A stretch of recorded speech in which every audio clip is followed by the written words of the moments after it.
interesting discussion in itself about just housing and how to address that in general. So today's topic. The last thing I wanted to say, just to interrupt you, is that there are people who want to provide homes for the homeless, and that's what they're looking at is these 1,000 square foot homes, and they build a cluster of them, and then they get people off the street, give them a period of time where they can recover, and that's part of the program. Okay. Anyway, go ahead. No, you're good. There's actually just some of the stuff that you're talking about might fit well into part of this discussion here. So today's topic is the influence of cultural and regional styles in residential design, and just thinking about some of the regional things we might deal with depending on where we design. You might have to adjust how you're working, and obviously what you might typically do in one spot and you get a chance to work in another. Sometimes those things don't translate. So as far as looking into that, how do you research and incorporate cultural and or regional styles into your projects? What are some methods that you look into that when you get a project come across your desk? What are some of your steps that you look into that?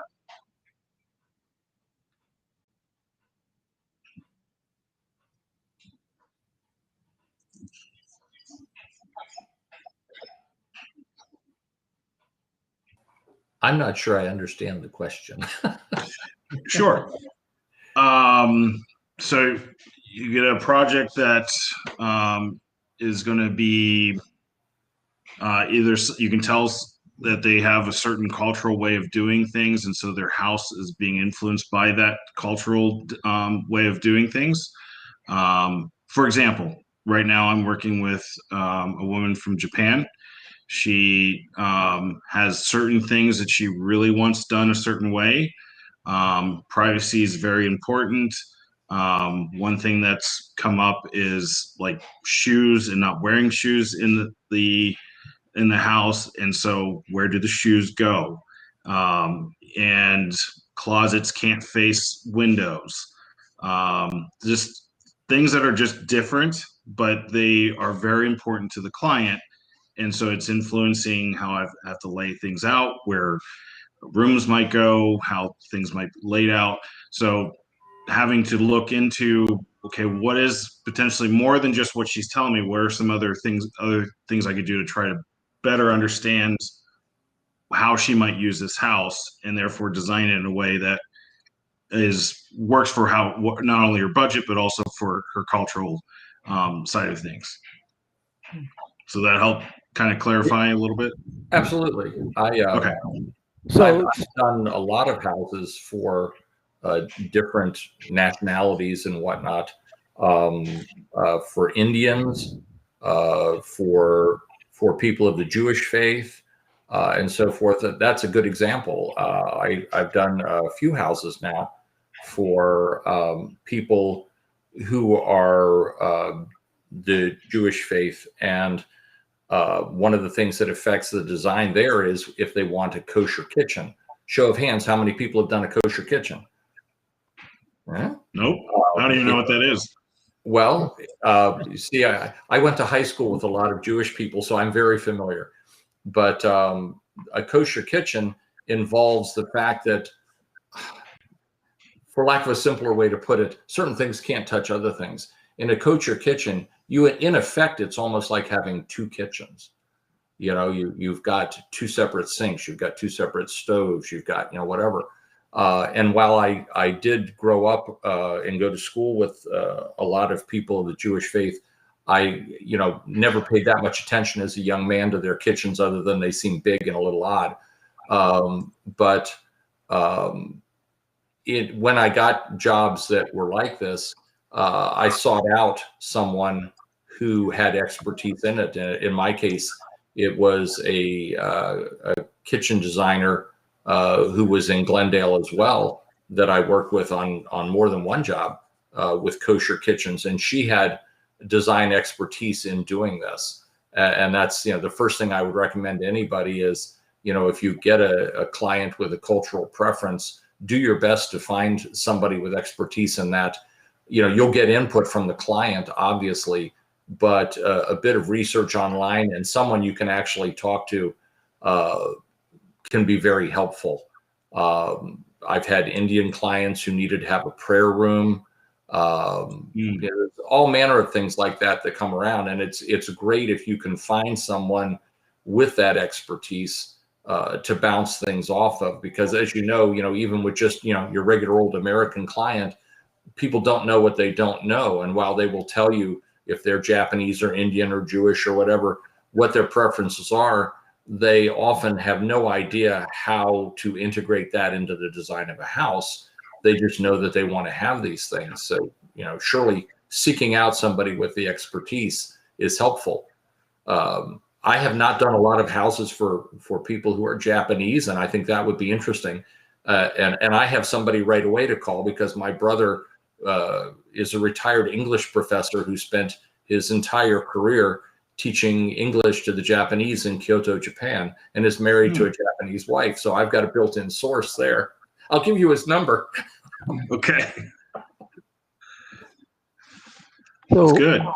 My input is I was hired by 84 Lumber to do 5 houses for China, and I had is it feng shui? You got to learn to not have stairs face the doorway. Kitchens have to be completely enclosed.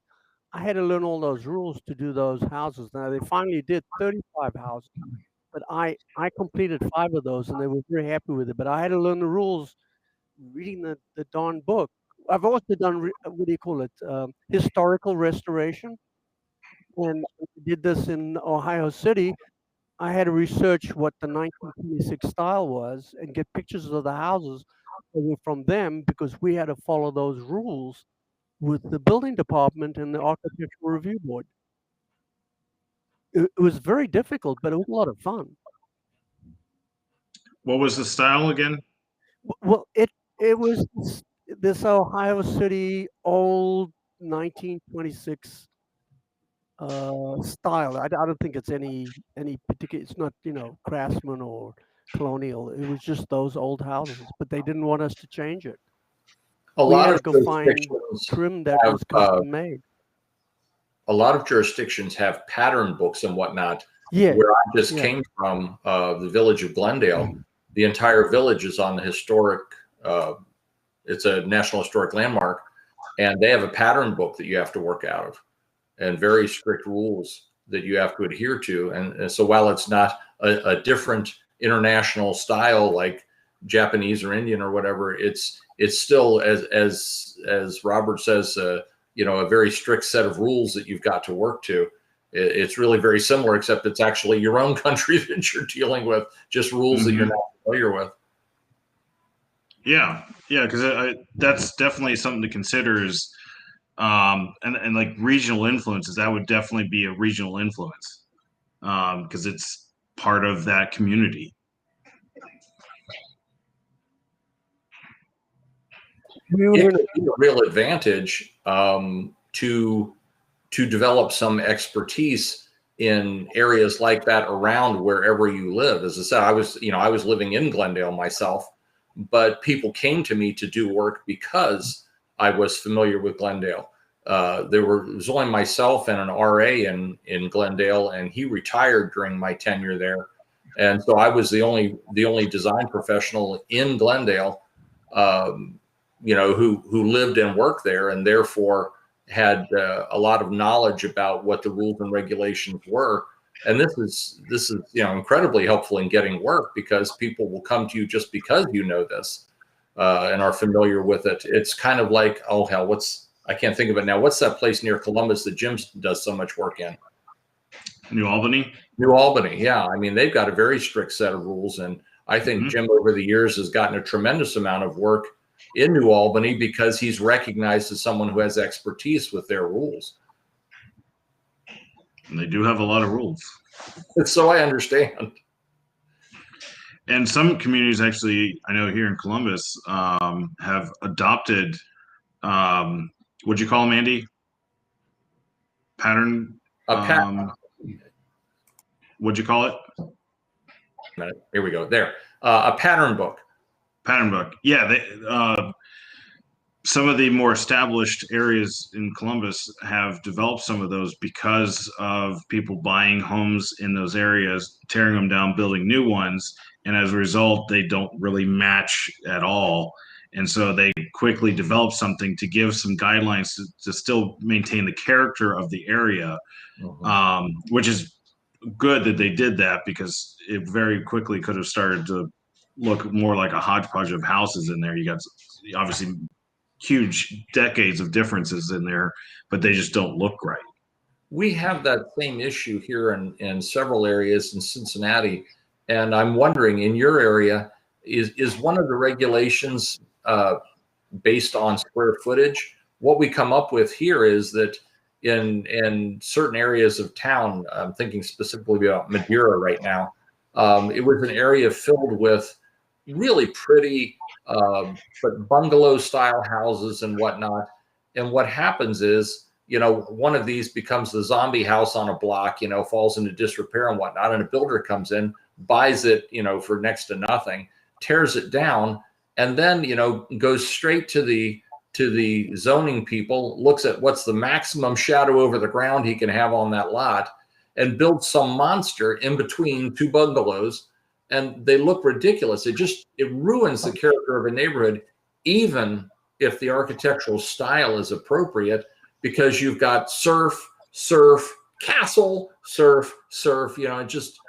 They look ridiculous because there's a whole street of small to medium sized houses, and then this massive affair, clearly brand new, no landscaping hardly and whatnot, that covers 2/3 of the lot.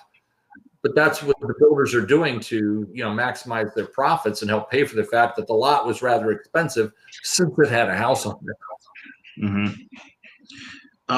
Some places have different restrictions. It just depends on the settings. I mean, a lot of it, I think, comes down to zoning and being able to regulate how that I'm works. wondering is, have they done anything in your area relative to zoning to perhaps change the regulation for maximum size house that can be built in an area?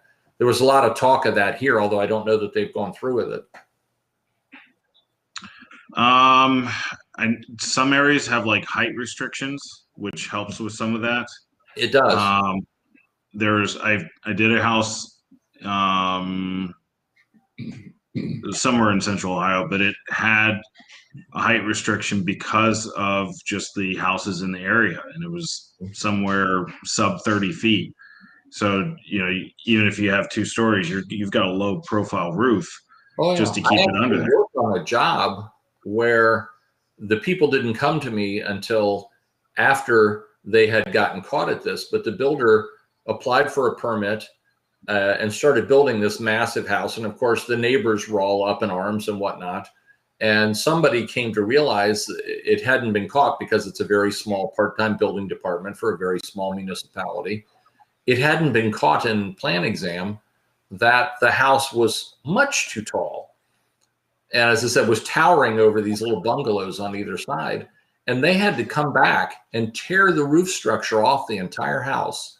And sadly, I was, trying to help the builder out and everything else, but I told him I would try to appeal this in some other way, because what it did is it didn't serve either sector. The people who were, angry because he had built this monster, were not going to be happy if we took the monster and made it ugly. And so, there were 1-story elements to this house that had a 12-12 pitch.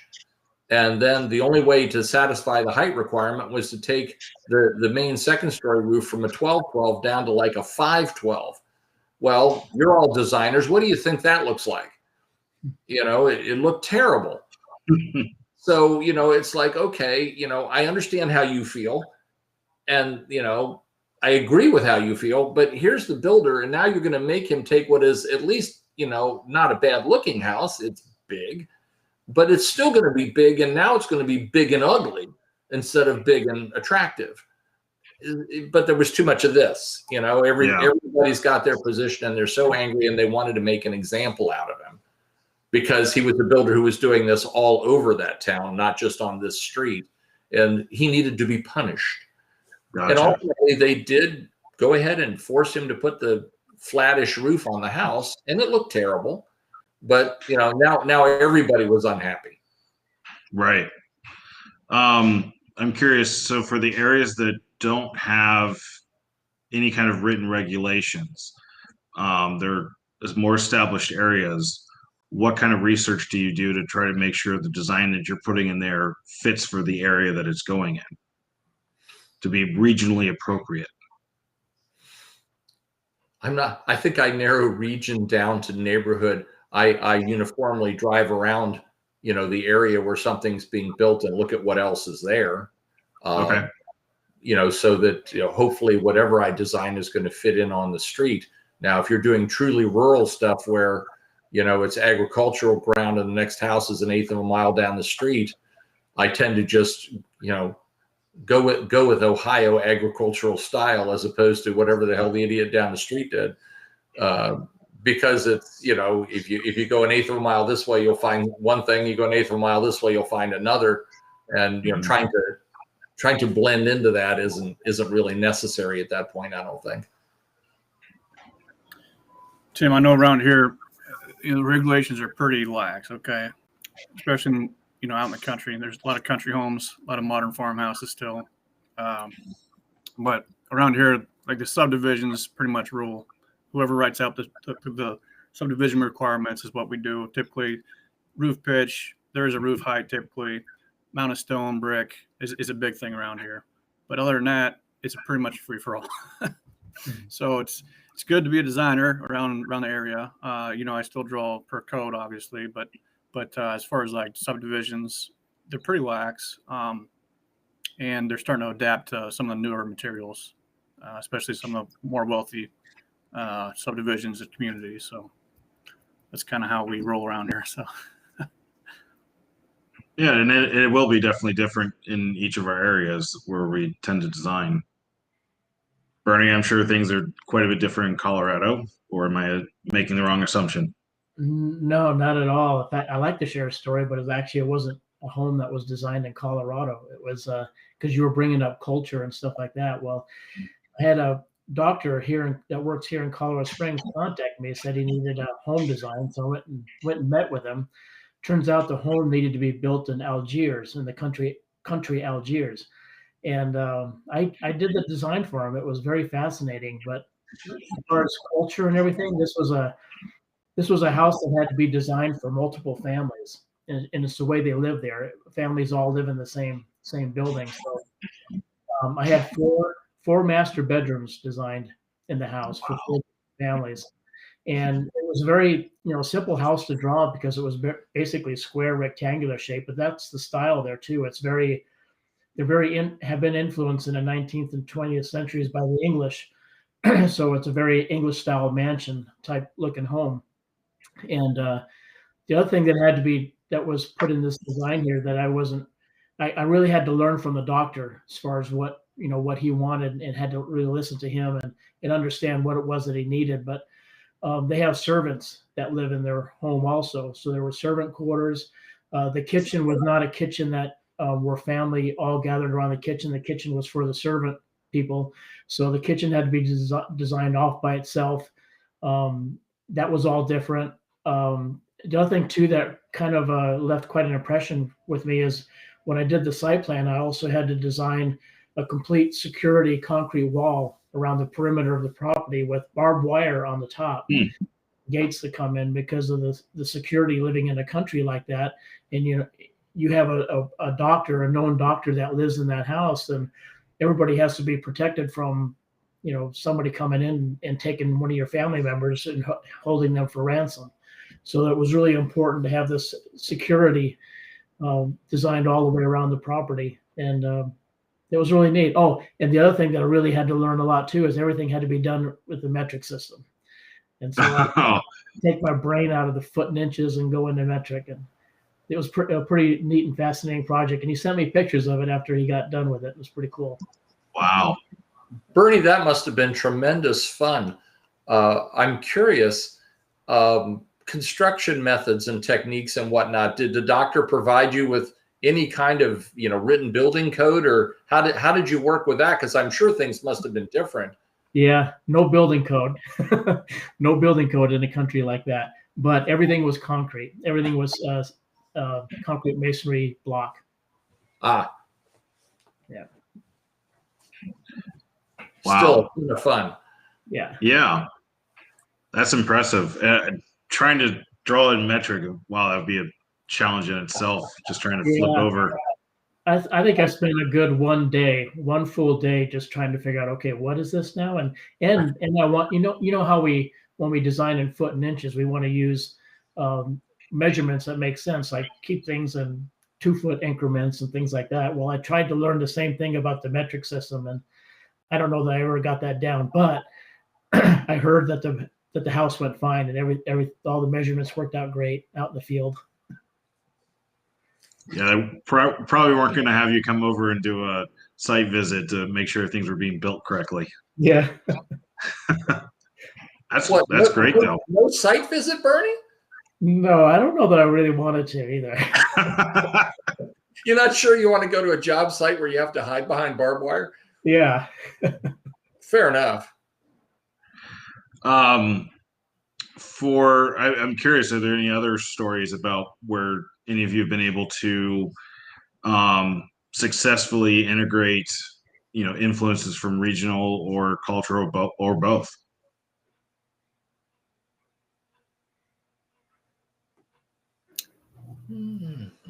I don't really have one specific. I mean, I do a lot of timber frame homes, so there's, obviously a style there. A lot of kind of rural and rustic stuff, but just kind of speaking to what you originally brought up, Tim, I know for, when I do my first sit down with a client, I have a kind of checklist that I'll go through with them. And I even have a big questionnaire if it seems like they're not quite in the right headspace of what they want. And that really helps things along too, because it answers a lot of those questions, like what style do you like? What things are important to you? And that, I think that's really been kind of a key thing too, just their initial design and that first meeting with people and getting to know them and know what things they're looking for culturally. That's good.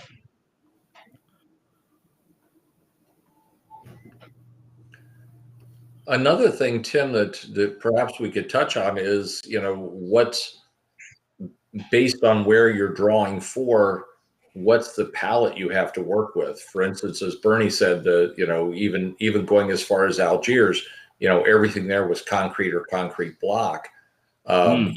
Even just regionally here in Ohio, in Southwest Ohio, we do virtually nothing that looks like or is actual or imitation stucco, because there's a dearth of contractors in Cincinnati and the area surrounding that are able to do traditional stucco, which I understand in Columbus, from what I have seen, is very popular. So you have that material in your palette that I don't have here. We had it for a brief shining moment when Drive It showed up, and we were so happy when Drive It showed up on the scene, because it gave us another material to use in design. But the whole Drive It thing went south in the worst possible way in Southwest Ohio, and there were numerous lawsuits and builders who were bankrupted and whatnot by the poor application and therefore disastrous results of using Drive It. And so we simply don't have that on our palette at all. I virtually never use, if I'm drawing for Cincinnati and the surrounding area, virtually never use any sort of stucco, because there's nobody doing it. I use it in renovations on houses which are already stucco, because that's where the only pool of contractors who actually have any idea what they're doing with traditional stucco seem to be centered around doing renovation, remodeling, in addition to existing traditional stucco homes. And some of you may know Cincinnati enough to know, like Hyde Park, Indian Hill, whatever, really well-to-do areas in town that have a lot of traditional Tudors and traditional stucco homes that have for real stucco. But whenever we go to Columbus or do tours in that area or whatever, I see stucco everywhere, and I'm jealous. We do have a lot of them around here.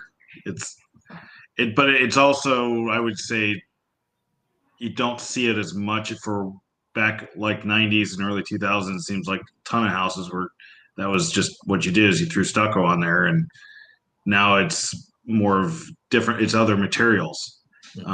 So some of it's, I'd agree. I think there is regional as far as, like you said, the palette that you work with.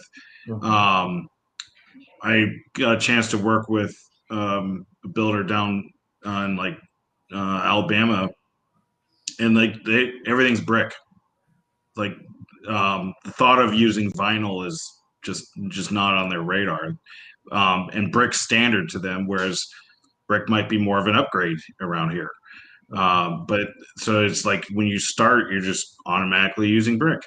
So there is something to what's more available in the area, and it's not even like by state, but it's like you're just a couple hours south of me, and it's very different there.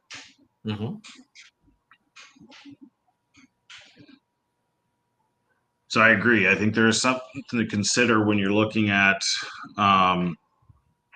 the area that you're building in. What materials are typically used there, because those are the contractors that are going to be providing it. So I had done a group of homes for a guy in New Mexico, French brothers, and we did 35 homes, and they were all parabolo style, with the flat roofs and the wrought iron over the windows. It was a very interesting experience because there's nothing like what I drew before. And actually last year he got an award for being the most improved builder in his area. So it was kind of fun. Very cool. But that step away from what I'm normally used to drawing, it's all concrete houses with it's essentially stucco and with the posts sticking out to support the roof. It was a lot of fun. Yeah, Robert, that's my favorite style to draw. It's the South Adobe style houses. I really enjoy drawing that. Yeah, well, I had to modify the software to draw the way he wants, but the fun of it is doing something completely different. Yeah, and the style was great. I was making 3D wrought iron window coverings and things like that. So for me, it was even a reach to take my 3D skills that much further. Yeah. So, yeah. In the Adobe style homes, some of them that I've drawn, I try to stay away from making everything square, and it has to look like the Adobe is just kind of slapped on there. So I taper walls, I taper parapets, I do stuff like that just to make it look like it's a little bit more sloppy. Yeah, well, I was working with the builder. He wants everything easy. Always. Right. But it was, like I said, it was a lot of fun stepping out of that mode. And the subject is we're learning a whole new way of style and design and construction that he required. And I had to learn that right away.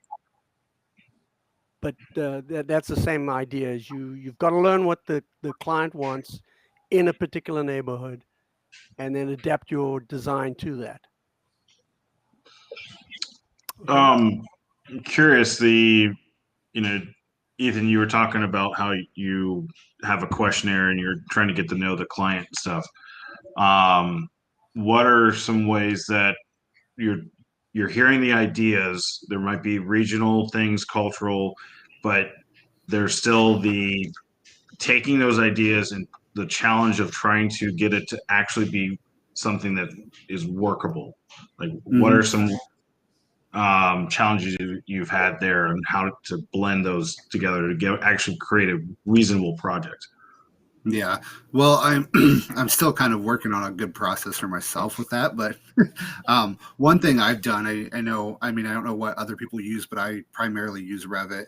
I've created kind of different templates that kind of fit some of those styles depending on what, the project might be. I forget who had mentioned it earlier, but we were talking about, like, say, one town might have a, material schedule or palette that they use. And that was something I was thinking that was like, ooh, that's something I would probably create a template for, if I was going to be doing a lot of work in that town, where when I start with that template, I would know, hey, here's my materials already to select from. This is what I'm limited to, and this is what I can work with, kind of thing. That's something that's really sped up my drawing process too. I know I had one project I started on Monday and sent it out to the clients yesterday, from start to finish, and just having everything in that template to just select from really helps. So, there might be certain clients that have, a culturally very different things that I'm not used to, and that would be a little bit of a challenge. But like I said, just having those templates really helps things too. That makes sense.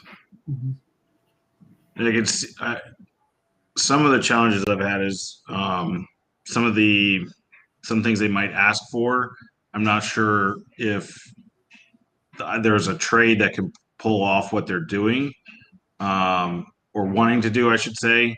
And so that requires, like, I almost have to, like, you know what, let's pause here. I need to do some research to figure out, can this be executed the way you want it to be done? So trying to find somebody that has some experience or things of that sort is definitely something that I've had to do in the past, because I don't want to say, sure, let's do this, and then they get frustrated when it's come time to build it, because there's nobody that can actually pull it off.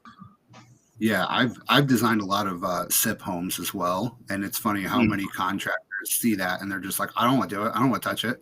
And once you kind of show them and educate them, on how to do it, it's like, whoa, this is actually a really good, quick system that we can work with. And it's funny, like you say, that is a challenge too of contractors, that if it's something that's not familiar to them, they just seem to get scared or don't want to touch it. Yeah, and I think that's a big challenge too, is just getting contractors that might want to get out of their comfort zone. It's epidemic in the entire game that we're in, from design through completion. Even in our end of it, if you don't have a lot of experience with a new material or method, or maybe you don't have pre-drawn details that you've used on other jobs that you can use. Most of the people who do what we do in AIBD are one-man operations, with some exceptions, but for the most part. And so people look at the time that they're going to spend. If you've never drawn something with SIPs or ICF or whatever, and therefore you don't have a library of details at your disposal and so forth, you look at it and you go, geez, I can't really charge a lot more for this, because people expect it to fall within your normal fee range, but I'm going to spend a lot more time on this, creating all these details and so forth.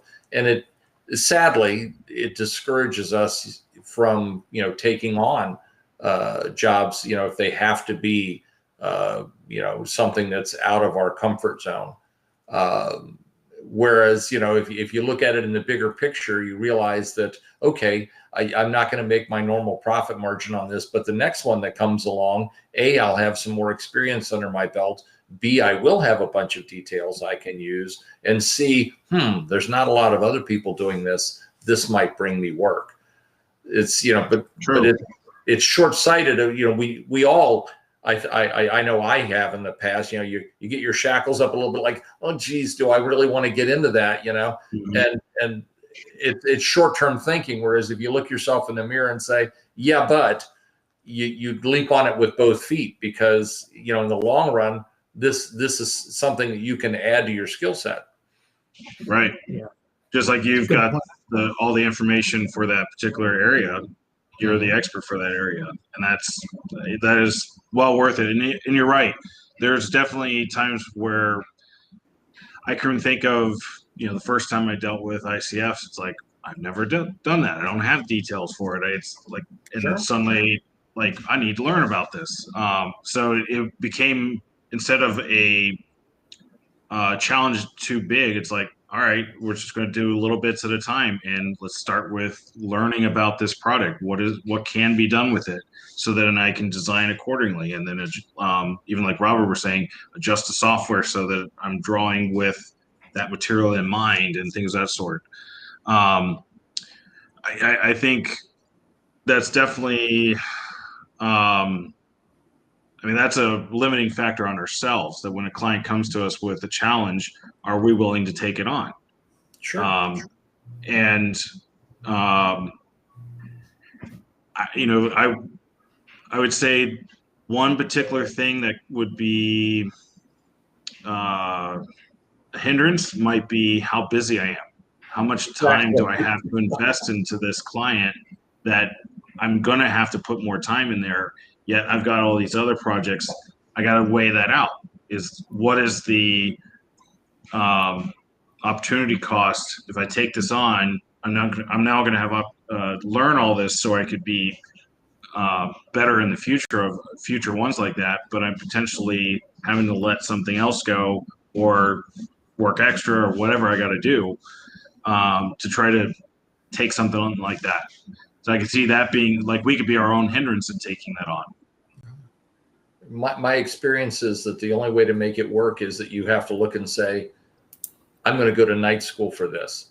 In that, what you do is, you go home at night and maybe instead of watching television, you're sitting there with your iPad on the couch, looking up, and schooling yourself on the details and whatnot. That doesn't save, obviously you're not sitting on the couch. Well, maybe you are. I don't know. It depends on the software you use. But you're probably not sitting there drawing the details. But still, schooling yourself on it, it's, you realize that you don't have the time for the most part. I think in our industry, we've all been so bloody busy for so long, we don't know it any other way. That the only way to make it make sense is to take extra time that you would normally do something else in for a brief period of time to school yourself. If you try to sit in your office, you learn very quickly that, geez, I could be doing this or that or whatever, and this builder's calling and screaming about this, and this one wants that, and so forth. Damn, why did I take this on?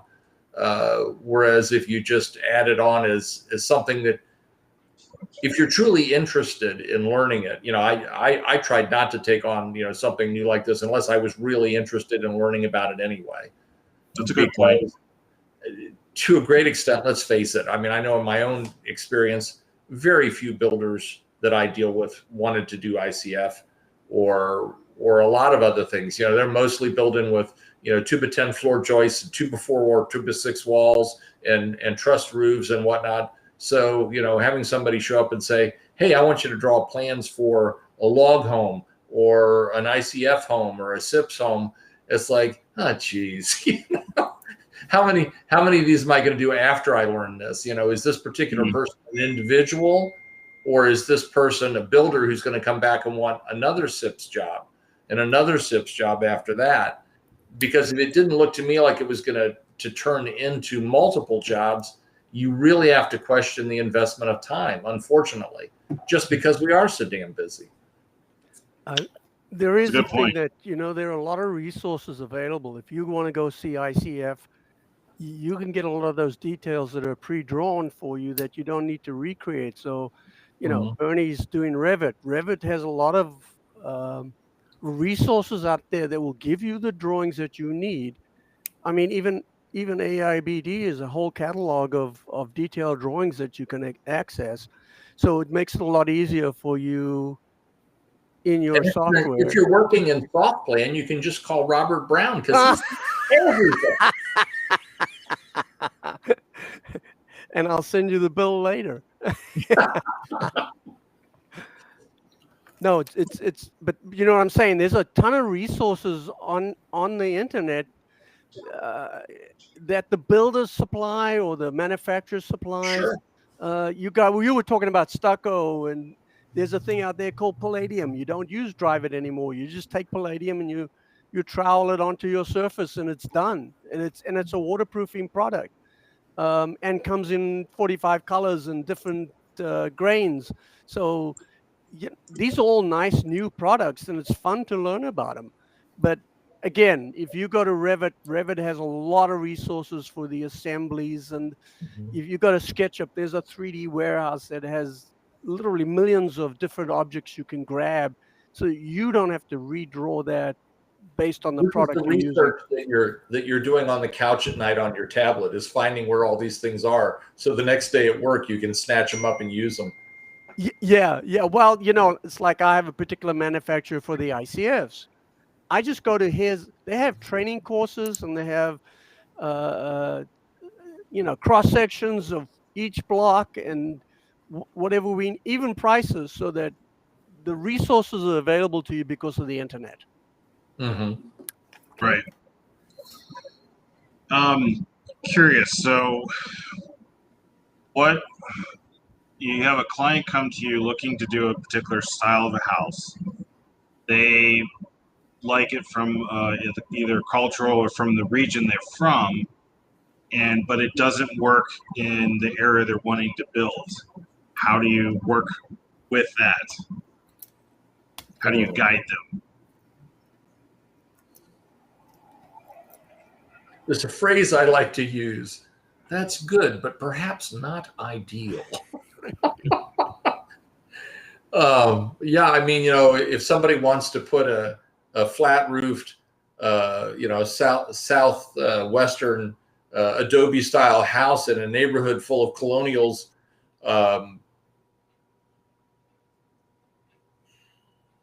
Tell them the architectural review board will never pass. yeah, but often there isn't one.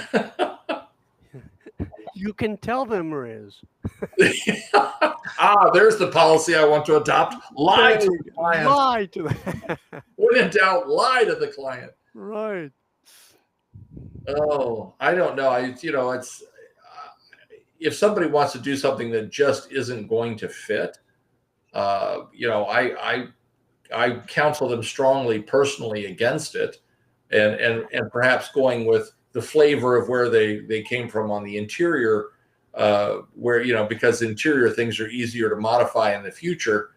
But I have more than once advised somebody to speak to, and I will recommend one, a well-known realtor in the area to discuss, when you can't get to people's hearts, you can usually get to their wallets.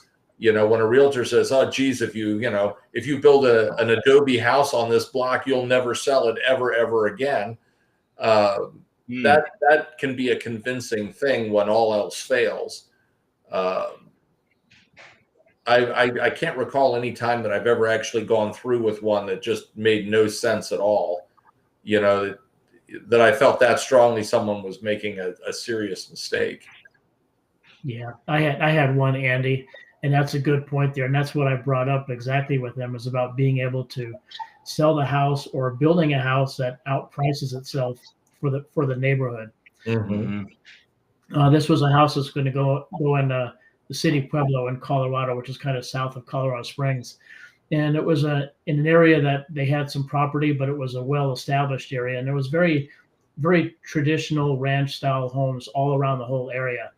Well, they fell in love with contemporary Florida-style homes, Mediterranean-style homes like Dan Sater would do.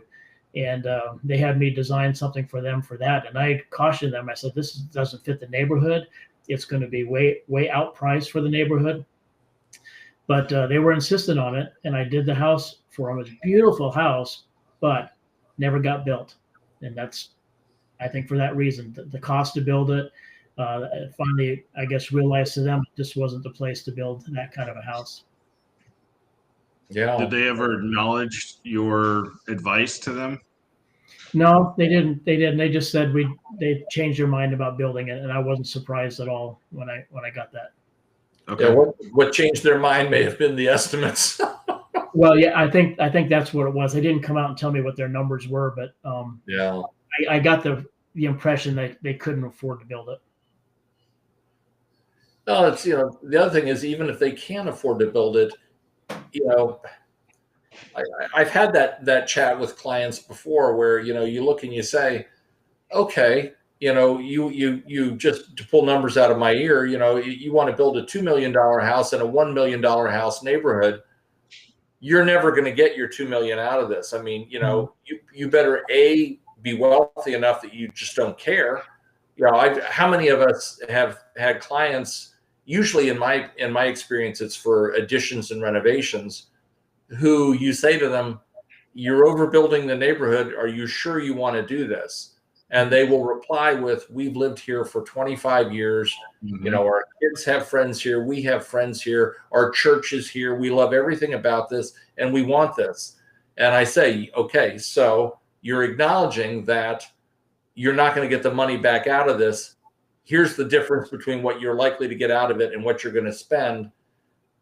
Is it worth it to you to throw that in the gutter to stay where you are? And I've had plenty of clients who say it is, because they want to stay there. They want to not leave and have to go find something somewhere else.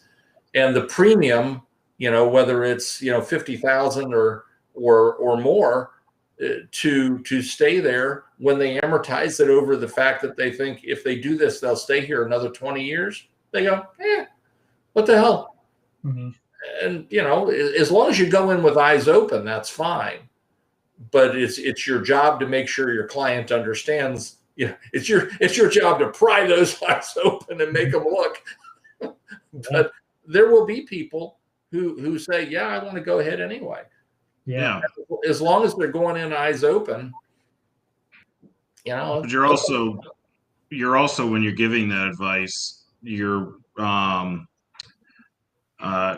the risk that they may not choose to work with you because you're going, you know what, I'm trying to caution you this. And if you feel strong enough that, like, I don't think this is a good idea to do this, they're like, well, I'm going to go find someone who doesn't care and will draw it anyways. Well, and that washes both ways. Though only a handful of times in my career, I've sent the client away. I said, look, I can't in good conscience draw this for you because A, I believe it's going to be outside of the budget you've stated, or B, because I think what you want to do just doesn't make any sense. And, my professional opinion is you shouldn't do this. And, when it comes to issues of style, I always tell a client, I wouldn't do that. And if they circle back to it, I tell them again, I wouldn't do that. And if they come back to it a third time, I say, it's your house. And, I've told you the reasons why I don't think you should do that. But, that said, you're going in fully informed. So, have at it. But in the extreme, I've been willing to walk away from something that I just look at and say, you really shouldn't do this. This does not make sense. We can maybe make it work or whatever, but it just doesn't make any sense. I think you're making a very large mistake. You've hired me to give you my professional opinion. If you choose to ignore it, that kind of spoils the deal, doesn't it? Yeah, that's a fair point. Yeah.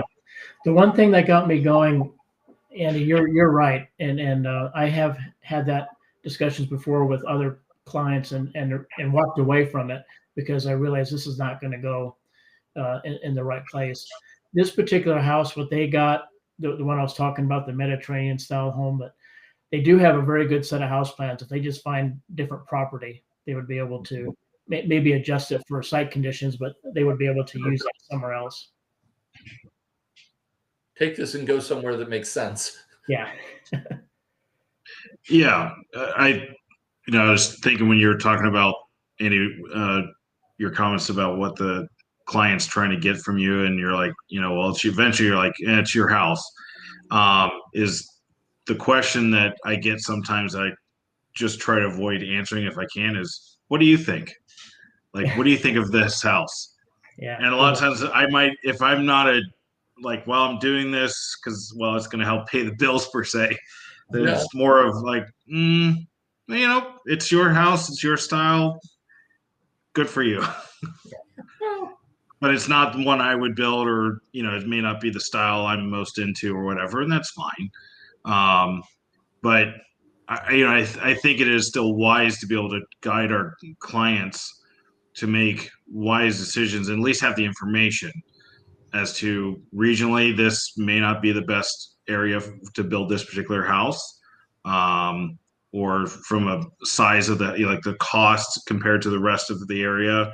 But if that's what they're choosing to do, I don't know their full financial picture. If they can take the hit that might be there and they can bring the cash to pay for it, sure, go for it. Well, and that's where, as I say, as long as they're going in eyes open, it is our job to be informative.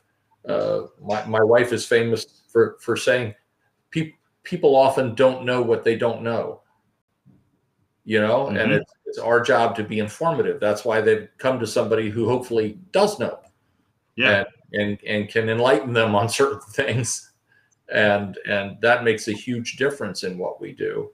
I have on a smaller scale, I'll give you a very brief whatever, but on a smaller scale, a design thing that has always bothered the crap out of me.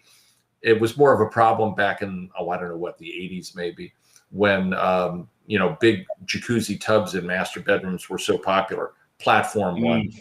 And I would have clients who wanted to have, this slick marble platform with the tub in it, and they wanted to have steps up to it, or at least a step or whatever up to it to get into it. And I would say to them, I advise you very strongly against doing that. Well, why do you advise that? I said, because you'll slip and fall on those steps. You're using a slick marble product here and whatnot. And, sure, you'll get in that tub just fine because your feet are dry, and you'll climb into that tub, and then it'll all be good. And you'll get out of that tub, and you'll put your foot on that step, and you will raise the foot that is in the tub, and you will find yourself sprawled on the floor, buck naked, freezing cold, and bleeding from a head wound. And what I would say to people, the builders love this, because I would say to the people, and the one thing when they insisted and I said I'd go ahead and do it, which was rarely, I would say, so once you have stepped out, buck naked, slipped on the step, fallen on the floor, and are bleeding from a head wound from where your face hit the edge of the vanity, I want you to remember, just before you lose consciousness, Andy told me this would happen. But you know what? I talked 9 out of 10 people out of doing that, putting steps up to a tub. Said, you want to sit your arse down and swing your legs over. You do not want to climb a set of slick marble steps, get into this tub, and then think you're going to do the same getting out. Right. Yep.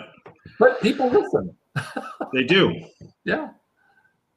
Well, I agree. I think what we can do to help out people, our clients, to help them make good decisions, obviously the information we can take in from their cultural, regional things are all good things to help out. And it's a fun challenge to work through and to get the opportunities to be able to work on new styles and new designs in different areas. So hopefully we still get lots and lots of those opportunities this coming year or this year, and I get to move forward.